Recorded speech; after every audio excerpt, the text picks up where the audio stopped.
Hello दोस्तों, आज के इस वीडियो में मैं आपको बताऊंगा किस तरीके से आप अपना खुद का एक कलर प्रेडिक्शन गेम बनाकर मार्केट में लॉन्च कर सकते हैं। इस वीडियो में मैं आपको स्टेप बाय स्टेप पूरा कलर प्रेडिक्शन गेम बनाना सिखाऊंगा और अगर आप एक डेवलपर और खुद का कुछ इस टाइप का कलर प्रेडिक्शन गेम बनाकर मार्केट में करना चाहते हैं तो इस वीडियो को देखकर स्टेप बाय स्टेप पूरा कलर प्रेडिक्शन गेम बनाना सीख सकते हैं। और अगर आप एक डेवलपर नहीं है और फिर भी कुछ इस टाइप का गेम बनाकर मार्केट में एल्च करना चाहते हैं तो स्क्रीन पे दिए गए नंबर पे हमसे कॉन्टैक्ट कर सकते हैं, नहीं तो डिस्क्रिप्शन में दिए गए नंबर पे कॉल या टेक्स्ट कर सकते हैं। गेम बनाने के लिए आपको 3 चीजों की जरूरत पड़ेगी। सबसे पहला है आपका होस्टिंग, दूसरा है डोमेन, तीसरा है सोर्स कोड। होस्टिंग और डोमेन मैंने ऑलरेडी होस्टिंग जैसे परचेस कर लिया, परचेस करके दोनों को आपस में कनेक्ट कर लिया। कनेक्ट करने के बाद आपको कुछ इस टाइप से डैशबोर्ड शो होगा। सोर्स कोड भी मैंने ऑलरेडी परचेस कर रखा है। गेम बनने ए के बाद आपको किस टाइप से शो होगा वो मैं आपको दिखा देता हूं। मेरे नेक्स्ट टाइम में मैंने ओपन कर रखा है। गेम बनने के ऐड आपको कुछ इस टाइप से शो होगा। हो सकता है मेरी स्क्रीन आपको ब्लर दिख रही हो क्योंकि YouTube की गाइडलाइंस है कि किसी भी टाइप का कलर प्रेडिक्शन गेम का प्ले या उसकी डेवलपमेंट हम नहीं दिखा सकते। तो चलिए शुरू करते हैं गेम बनाना। मैं वापस से अपने डैशबोर्ड पे आ जाता हूं। डैशबोर्ड पे आने के बाद लेफ्ट साइड में मेरे को सर्च ऑप्शन दिख रहा होगा, वहां पे मेरे को टाइप करना है फाइल टाइप करते ही मेरे को फाइल मैनेजर का ऑप्शन शो होगा, उस पे मैं क्लिक करूंगा। क्लिक करने के बाद सेस फाइल ऑफ निंजा 91 उस पे क्लिक करूंगा। Simply public under HTML folder के अंदर आ जाऊंगा।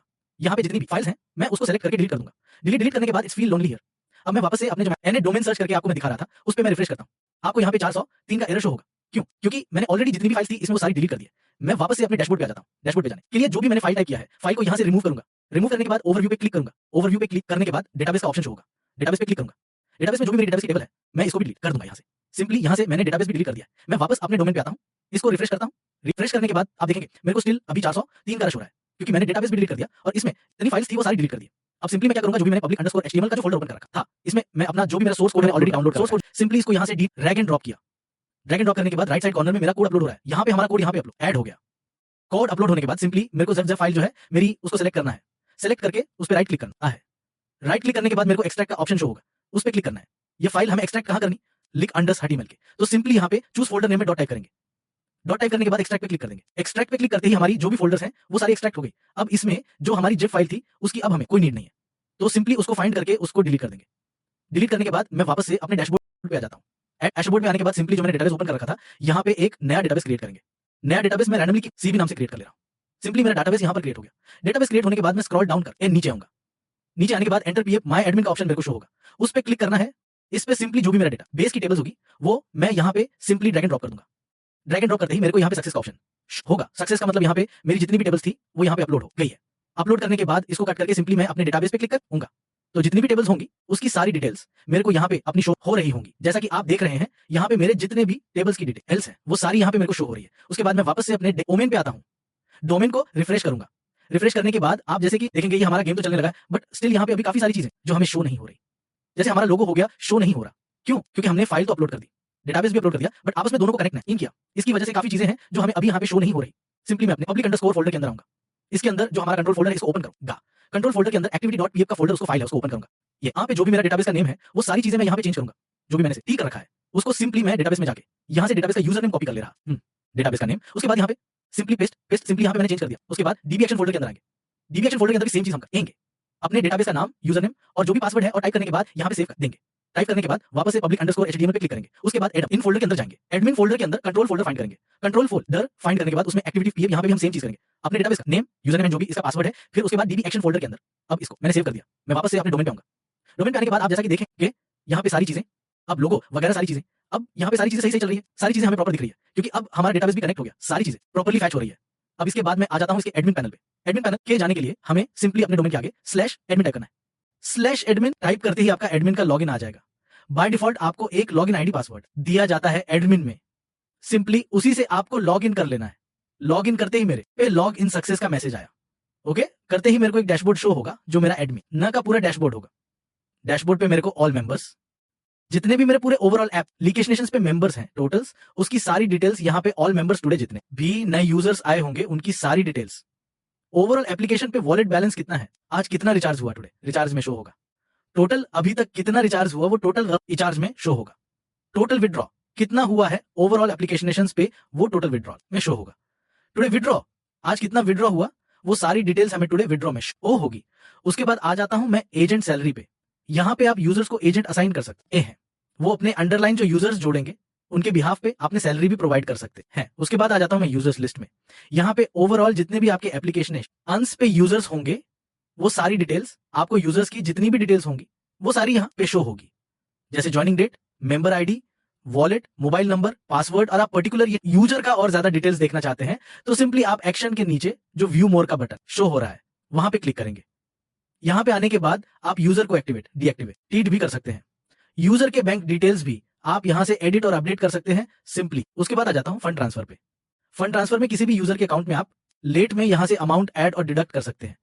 मैंने सिंपली उसका मोबाइल नंबर डाला है। मोबाइल नंबर डालने के बाद जितना भी अमाउंट आप ऐड करना चाहते हैं यहाँ पे अमाउंट डालेंगे। मैं अभी 1000 भारतीय नेपाली रुपया ऐड करना चाहता हूँ। 1000 भारतीय नेपाली रुपया मैंने ऐड किया, कंफर्म अमाउंट किया, डिपॉजिट करना चाहता हूँ। सिंपली यहाँ पे ट्रांसफर फंड पे क्लिक किया। यूजर के वॉलेट में आप चेक करेंगे, यहाँ से अमाउंट ऐड हो गया, 368 हो गया। सिंपली अब मैं यहाँ से फंड ट्रांसफर से यूजर के वॉलेट से अमाउंट डिडक्ट भी कर सकता हूँ। सिंपली मैंने वापस से मोबाइल नंबर डाला। मोबाइल नंबर डालने के बाद -0 मैं -0 करना चाहता हूं। उसके बाद -0 रिपीट। उसके बाद मैं डाल दे रहा हूं डिडक्ट। सिंपली यहां पे ये करूंगा। उसके बाद मैं वापस से यूजर लिस्ट में आपको दिखाऊंगा। जैसा कि आप देखेंगे यहां पे अमाउंट से वॉलेट डिडक्ट हो गया है। उसके बाद आप ट्रांसफर हिस्ट्री पे आ जाएंगे। ट्रांसफर हिस्ट्री में आपकी जितनी भी ओवरऑल एप्लीकेशन पे ट्रांसफर हुई है, जैसे अमाउंट ऐड हुआ था, डिडक्ट हुआ था, वो सारी डिटेल्स यहां पे आपको शो हो रही है। उसके बाद आ जाता हूं मैं विड्रॉ हिस्ट्री पे। जो भी आपके एप्लीकेशंस पे ओवरऑल विड्रॉस होंगे उनकी सारी डिटेल्स आपको विड्रॉ हिस्ट्री में शो होगी। उसके बाद आ जाता हूं मैं बैट हिस्ट्री में जो भी आपके ओवरऑल गेम्स हैं, बाय डिफॉल्ट जो हम गेम्स प्रोवाइड करते हैं, जो यूपीआई गेम्स होते हैं, उनकी बैट हिस्ट्री आपको यहां पे शो होगी। जैसे क्या किस गेम में, किस पीरियड में, कब टाइम, क्या बैट अमाउंट था, क्या विन किया, क्या टाइप था, वो सारी डिटेल एल्स हमें यहाँ पे शो होगी मैट हिस्ट्री में। उसके बाद आ जाता हूं मैं अपने ऑल रिक्वेस्ट में।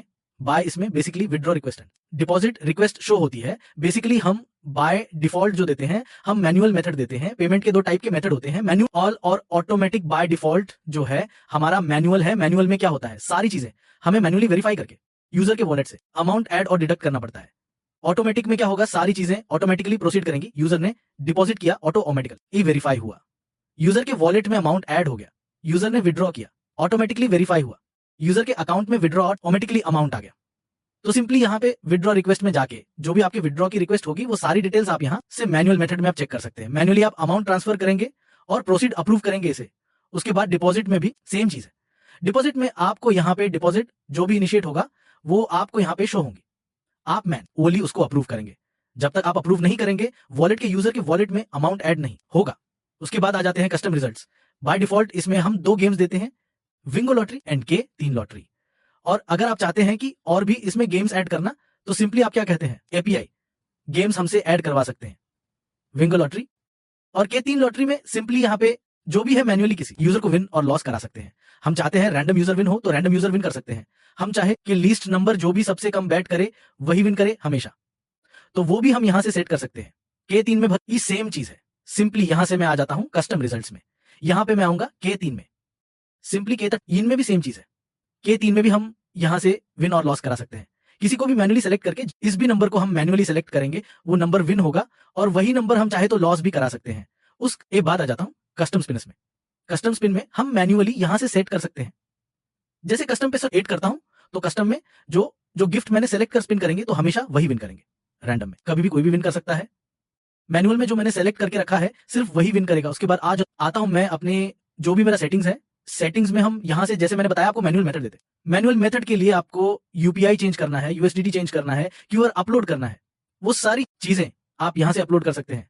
कॉन्टेक्ट सपोर्ट के लिए आप सिंपली यहां पे टेलीग्राम चैनल है, आपका व्हाट्सएप है, इंस्टाग्राम है, वो सारी चीजें आप कॉन्टेक्ट सपोर्ट के लिए यहां से अपडेट कर सकते हैं। इस नोटिस जैसे मैं सेट करना चाहता हूं कि जैसे मिनिमम बैट अमाउंट जो होगा वो $10 होगा या मिनिमम डिपॉजिट जो होगा वो $100, तो मैं यहां से नोटिस दे सकता हूं। नोटिफिकेशन जैसे मैं कोई नोटिफिकेशन देना चाहता हूं, जैसे मैं रिवॉर्ड्स कोई स्टार्ट कर रहा हूं या कोई गिफ्ट कार्ड स्टार्ट कर रहा हूं, तो वो सारी चीजें मैं नोटिफिकेशन में भेज सकता हूं। यहां से सिंपली चेंज पासवर्ड एडमिन यहां से पासवर्ड चेंज कर सकता है। डेली विन रेंज जो भी आपका होम पेज पे जो भी आपका विन रेंज जो शो होता है वो आप यहां से सेट कर सकते हैं सिंपली। उसके बाद आ जाता हूं मैं अपने एक्टिविटी अवार्ड्स आपके यहां पे 6 जो आप सेट कर सकते हैं अलग अलग एक्टिविटी पे। आप जैसे चाहते हैं कि ये कहता है 500 कोई बैट अमाउंट करे तो उसको इतना रिवॉर्ड मिले, 30,000 कोई बैट अमाउंट करे तो उसको इतना रिवॉर्ड मिले, तो वो सारी चीजें आप यहां से सेट कर सकते हैं।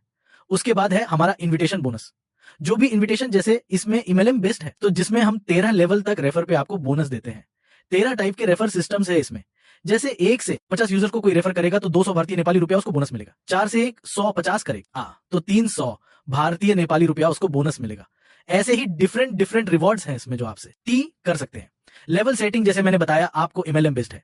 MLM बेस्ड में आप यहां से रिचार्ज कमीशन भी सेट कर सकते हैं कि फर्स्ट लेवल पे कितना मिलेगा, सेकंड लेवल पे, थर्ड लेवल पे, फोर्थ लेवल पे कितना मिलेगा, सिंपली ऐसे ही बेट करने पे कितना कमीशन मिलेगा, वो सारी चीजें आप यहां से सेट कर सकते हैं। उस एक बात आ जाता हूं मैं इश्यूज पे। जो भी यूजर टिकट रेस करेगा, जैसे विड्रॉ से रिलेटेड प्रॉब्लम है, तो वो आप यहां से सिंपली एक्शन पे गेट जाके यहां पे अप्रूव, रिजेक्ट या प्रोसेस में है, प्रोग्रेस है या सॉल्व कर दिया, अब वो सारी चीजें आप यहां से अपडेट कर सकते हैं। उसके बाद आता हूं मैं गिफ्ट जोन में। गिफ्ट कार्ड, जैसे मैंने बताया कि आप गिफ्ट कार्ड का कोई नोटिस देना चाहते हैं, तो गिफ्ट कार्ड आप कहां से क्रिएट कर सकते हैं, यहां से गिफ्ट कार्ड आप सिंपली यहां से क्रिएट करेंगे। गिफ्ट कार्ड मैंने जैसे यहां पे क्रिएट करा है गिफ्ट 90, अवेलेबल कितने यूजर्स के लिए, 10 यूजर्स के लिए। कितना अमाउंट गिफ्ट कार्ड यूज करने पे मिलेगा, 100 भारतीय नेपाली रुपया का मिलेगा। वो सारी चीजें मैं यहां से सेट कर सकता हूं। उसके बाद आ जाता है मेरा लोगो का option for the security purpose. मैं अपना एडमिन पैनल, जिससे मेरा एडमिन पैनल का मिस ना हो, तो मैं इसको लॉग आउट कर दूंगा सिंपली। और इसी तरह की वीडियो अगर आप आगे भी देखना चाहते हैं तो प्लीज लाइक करें, शेयर करें, सब्सक्राइब करें गाइस।